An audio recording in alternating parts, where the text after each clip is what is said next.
Good evening guys हम microbiology में नमूनिया को डिस्कस कर रहे थे। सबसे पहले हमने टिपिकल नमूनिया को डिस्कस किया, जिसके अंदर हमारे पास पहले था नीमोकोकस नमूनिया, फिर उसके बाद स्टेफ्लोकोकस ओरियस नमूनिया, फिर हमने बैसिलस एंथ्रेक्स जिसका दूसरा नाम वोल सॉर्टर डिजीज़ था, फिर इसके बाद हमारे पास आया सुडोमोनास नमूनिया, क्लबशिएला नमूनिया और लास्ट में हमारे पास एच इन्फ्लुएंजा नमूनिया। ये हमारे पास नमूनिया टिपिकल नमूनिया की टाइप्स हैं। फिर हमारे पास आया था एटिपिकल नमूनिया। एटिपिकल नमूनिया के अंदर सबसे पहले जो हमारे पास है माइकोप्लाज्मा नमूनिया। माइकोप्लाज्मा का एजेंट क्या है? Wireless bacteria. पहले लेक्चर के अंदर हम डिस्कस कर चुके हैं क्लासिफिकेशन में। मूड क्या है? कम्युनिटी एक्वायर्ड नमूना 66% और लीडिंग कॉज है। एटिपिकल नमूनिया के अंदर कम्युनिटी एक्वायर्ड नमूनिया में से माइकोप्लाज्मा ये सबसे ज़्यादा लीडिंग कॉज है। वैसे ओवरऑल कम्युनिटी एक्वायर्ड नमूनिया जो है ना वो मोस्ट कॉमन होता है नीमोकोकल नंबर 1 और उसके बाद माइकोप्लाज्मा और नंबर 3 के अंदर एच इन्फ्लुएंजा आ जाता है। नीमोकोकल हमारे पास 50% होता है, माइकोप्लाज्मा हमारे पास 6% और एच इन्फ्लुएंजा हमारे पास 5% होता है। Appearance epidemic every 4 years. Epidemic term तब यूज़ होती है कि जब किसी एक मुल्क या एक सिटी के अंदर हो। Sudden unusual occurrence of any disease on a very large scale like dengue का एपिडेमिक, जिस तरह लाहौर के अंदर एक सिटी के अंदर हर साल एपिडेमिक आ रहा होता है, तो इसको हम क्या कहेंगे? एपिडेमिक। एक सिटी के अंदर है या एक मुल्क के अंदर हो। तो इस तरह एक और टर्म यूज़ होती है जिसको हम नाम देते हैं पेंडेमिक। पेंडेमिक होता है कि infectious disease covering a huge geographical area. जब एक कंट्री से ज़्यादा बात बढ़ रही हो या कॉन्टिनेंस के अंदर फैला हुआ हो कोई भी इन्फेक्शन, तो उसको क्या हम नाम देंगे? पेंडेमिक। जिस तरह कोविड अभी आया हुआ है, कोविड का पेंडेमिक, ये भी एक कंट्री के अंदर नहीं है, मोर देन 1 कंट्रीज़ के अंदर है। इसको हम क्या नाम देंगे? पेंडेमिक। उसके बाद ये हमारे पास माइकोप्लाज्मा क्या है? नमूनिया। माइकोप्लाज्मा बैक्टीरिया जो है वॉललेस बैक्टीरिया है, तो इसके अंदर नमूनिया जो है which is not respond to penicillin. क्यों? क्योंकि पेंसिलिन का बेसिक मैकेनिज्म ही क्या है कि वो सेल वॉल को इनहिबिट करती है, और ये बैक्टीरिया क्या है? वॉललेस बैक्टीरिया है। तो वो वाला नमूनिया जो पेंसिलिन से रिस्पॉन्स ना हो रहा, उसको हम कौन सा नमूनिया कहते हैं? माइकोप्लाज्मा नमूनिया। क्लिनिकल फीचर के अंदर, क्योंकि एटिपिकल नमूनिया है तो इसकी जो प्रेजेंटेशन होगी वो भी एटिपिकल ही होगी। इंसीडियस ऑनसेट होगा या स्लो ऑनसेट होगा, लो ग्रेड फीवर होगा, less than 101 fever, dry cough होगी, माइल्ड डिस्नी होगा। और एटिपिकल नमूनिया के अंदर सम एक्स्ट्रा पल्मोनरी इन्वॉल्वमेंट होती है, like headache, myalgia, arthralgia, nausea, vomiting, diarrhoea, ये सारी चीज़ें आ रही होती हैं। जिस तरह टिपिकल नमूनिया के अंदर हम क्या चीज़ देखते हैं? सबसे हमारे पास रिस्क फैक्टर होता है, उसको हम देखते हैं। फिर उसके बाद हम उसका स्पूटम का जो कलर है उसको देखेंगे। स्पूटम के कलर के अलावा हम उसको एक्सरे रेडियोलॉजिकली अपीयरेंस देखेंगे, एक्सरे के ऊपर कैसे नज़र आएगा। जिस तरह सपोज हम टिपिकल नमूने के अंदर पहला नमूना देख लेते हैं, नीमोकोकस। हमेशा हिस्ट्री होगी कि पोस्ट स्प्लीनेक्टमी का patient presented with post splenectomy. फिर हम उसका स्पूटम देखेंगे तो किस तरह होगा? रस्टी स्पूटम होगा। और फिर हम एक्सरे के ऊपर हम देखेंगे तो वो क्या होगा? एक लोब, मिडिल लोब को इन्वॉल्व कर रहा होता है, तो लोबर नमूनिया होगा। इसी तरह एटिपिकल के अंदर हमने एक्स्ट्रा पल्मोनरी इन्वॉल्वमेंट को देखने हैं। उसके अंदर भी कुछ कॉमन है, जिनमें हेडेक, माइल्जिया, अल्सर्जिया, नोजिया, वोमिटिंग, डायरिया, और कुछ जो है हमारे पास स्पेशल है। हर बैक्टीरिया के अंदर, हर नमूनिया के अंदर हमने जो स्पेशल चीज़ है उसको हमने देखना है। माइकोप्लाज्मा नमूनिया के अंदर जो स्पेशल चीज़ है एक्स्ट्रा पल्मोनरी इन्वॉल्वमेंट में, वो है ऑटो इम्यून हीमोलाइटिक अनीमिया। जब भी आ जाएंगे patient presented with नमूनिया and haemolysis. Haemolysis जब भी होगी जिस नमूनिया के साथ, वो कौन सा नमूनिया होगा? Mycoplasma नमूनिया। Auto immune haemolytic anaemia क्या है कि ऑटो एंटीबॉडीज़ बन रही होती हैं हमारे आरबीजीज़ की जो सरफेस है ना उसके ख़िलाफ़, तो उसके बाद फिर हिमोलिसिस हो जाती है। वो उसमें हमारे पास मुख्तलिफ़ किस्म की एंटीबॉडीज़ बन रही होती हैं, वार्म एंटीबॉडीज़ बन रही होती हैं। उसके अलावा कोल्ड अग्लूटिनिन टाइप्स होती हैं। उसके बाद कोल्ड हेमोलाइसिन टाइप होती हैं। तो ये 3 तरह की हमारे पास एंटीबॉडीज़ बन रही होती हैं, जिनमें कोल्ड अग्लूटिन टाइप के अंदर हमारे पास आईजीएम होती है। अनीमिया होगा, जॉन्डिस होगी, क्योंकि जब भी हेमोलिसिस हो रही है तो उसमें अनीमिया, जॉन्डिस विद नमूनिया होगा। इन्वेस्टिगेशन हम क्या करेंगे? WBCs एटिपिकल नमूनिया तो WBCs बिल्कुल नॉर्मल होंगे। एक्सरे हमारे पास क्या आएगा? Bronchopneumonia. साथ कॉम टेस्ट पॉजिटिव होगा, मर्कर और हेमालिसिस वो भी पॉजिटिव होंगे। अब केस देखते हैं कि 25 year old is unwell from last 5 years with fever, dry cough and dyspnea. He has not responded to 5 days course of ampicillin. Ampicillin से नहीं हो रहा, क्यों? क्योंकि it is a wallless bacteria. Chest X ray show bilateral infiltration with the Coombs test is positive. कौन सा होगा? Mycoplasma pneumonia. फिर हम इस इन्वेस्टिगेशन ऑफ चॉइस हमने पहले लेक्चर के अंदर पढ़ी थी कि टिपिकल नमूना के लिए इन्वेस्टिगेशन ऑफ चॉइस क्या है? कल्चर, ग्राम स्टेनिन और सेंसिटिविटी। और एटिपिकल नमूना के लिए हमारे पास क्या है? सीरोलॉजी। सीरोलॉजी में क्या होता है कि हम एंटीबॉडीज़ को हैं वो डिटेक्ट करते हैं। इसमें कौन सी एंटीबॉडीज़ होंगी? Anti mycoplasma IgM antibodies. Treatment क्या है? हमारे पास एटिपिकल नमूना की ट्रीटमेंट जो है जो एरिथ्रोमाइसिन हो गई, क्लिथ्रोमाइसिन हो गई, हम माइक्रोलिट्स जो होते हैं ना वो हो गए, या फिर हमारे पास जो टेट्रासाइक्लिन के अंदर हमारे पास डॉक्सीसाइक्लिन जो है ना ये ज़्यादा कॉमन है।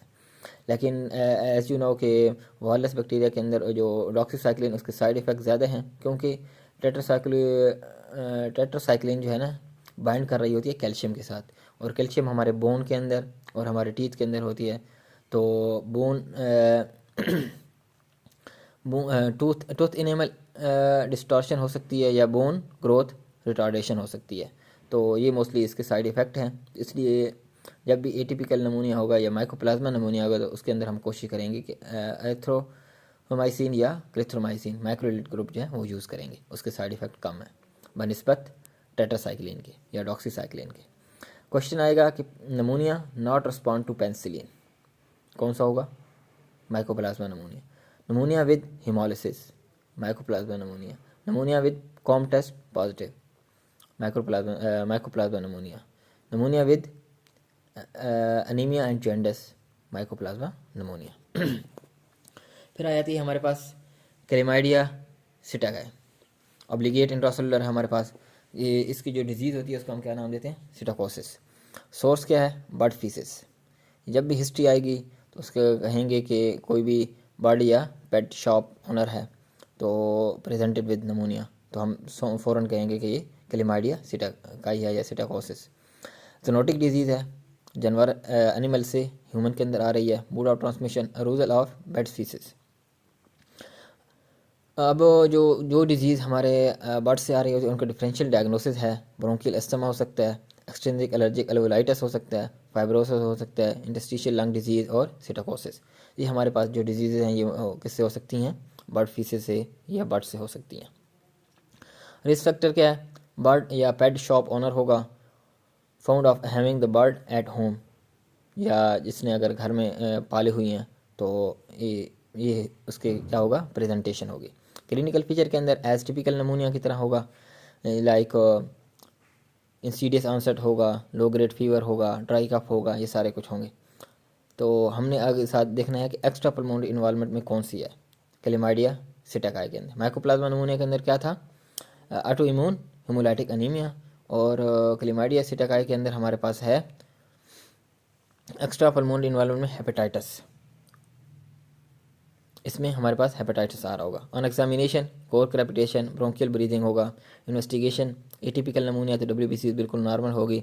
और एक्सरे हम देखेंगे तो हमारे पास क्या होगा? ब्रोंको नमूनिया, कैविटीज़ हमें नज़र आ रही होगी। LFT इसके अंदर क्या होंगे? डिरेंज होंगे, क्योंकि इसमें एक्स्ट्रा पल्मोनरी इन्वॉल्वमेंट में हेपेटाइटिस लिवर इन्वॉल्व हो रहा होता है।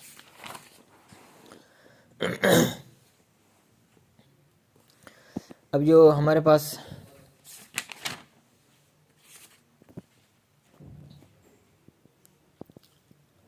ये क्लेमाइडिया सिटाकोसिस है, इसका केस देखते हैं। 34 ईयर ओल्ड बर्ड और pet shop owner has presented with low grade fever, dry cough, coarse crepitation, infiltrate on chest X-ray and deranged LFTs, chlamydia psittaci. Investigation of choice atypical pneumonia तो serology करेंगे, anti chlamydial and IgM करेंगे।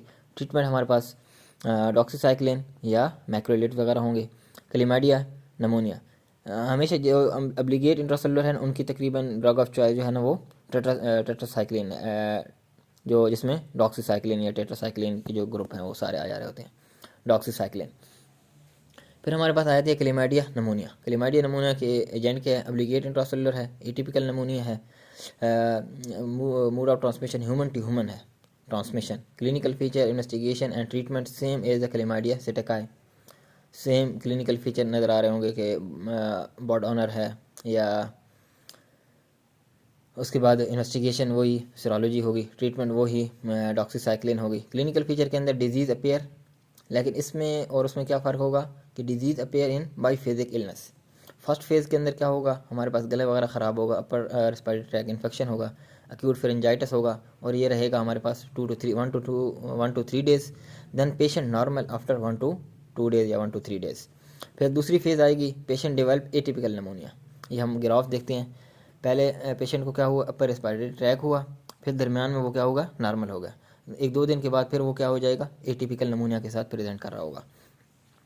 आप कहेंगे कि Staphylococcus भी तो यही करते हैं कि फ्रेंजाइटिस हुआ और फ्रेंजाइटिस से वो फिर नीचे जाता है नमूनिया के साथ।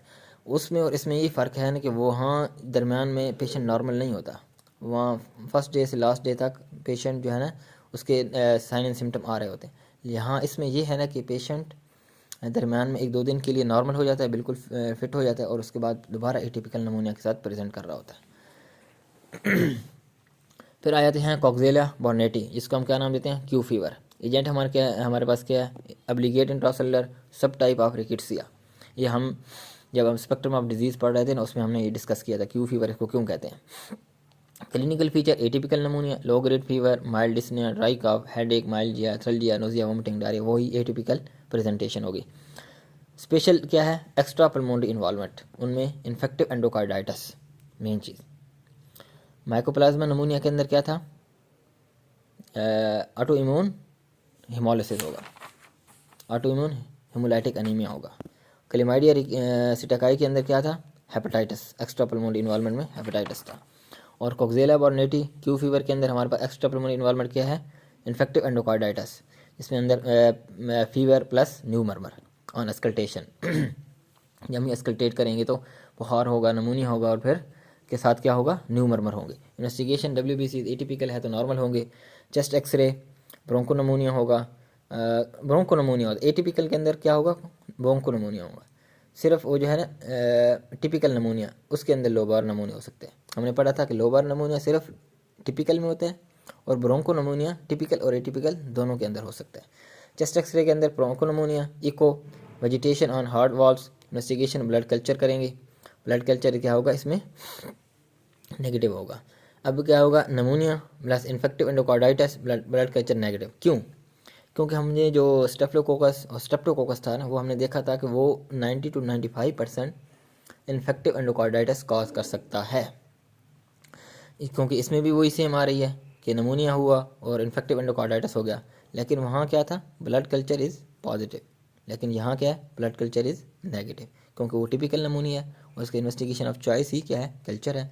ये एटिपिकल नमूनिया है, तो यहाँ जो कल्चर हम करेंगे तो वो हमारे पास क्या आ जाएगा? नेगेटिव आ जाएगा। इन्वेस्टिगेशन ऑफ चॉइस क्या है हमारे पास? वही सीरोलॉजी, एंटी कॉक्सेलिया, IgM हम डिटेक्ट करेंगे। Treatment doxycycline. फिर आ जाती है लेजियोनेला या लेजियोनेरल डिजीज़, ट्रेवलर नमूनिया। ये हम इंशाल्लाह नेक्स्ट लेक्चर के अंदर पढ़ेंगे।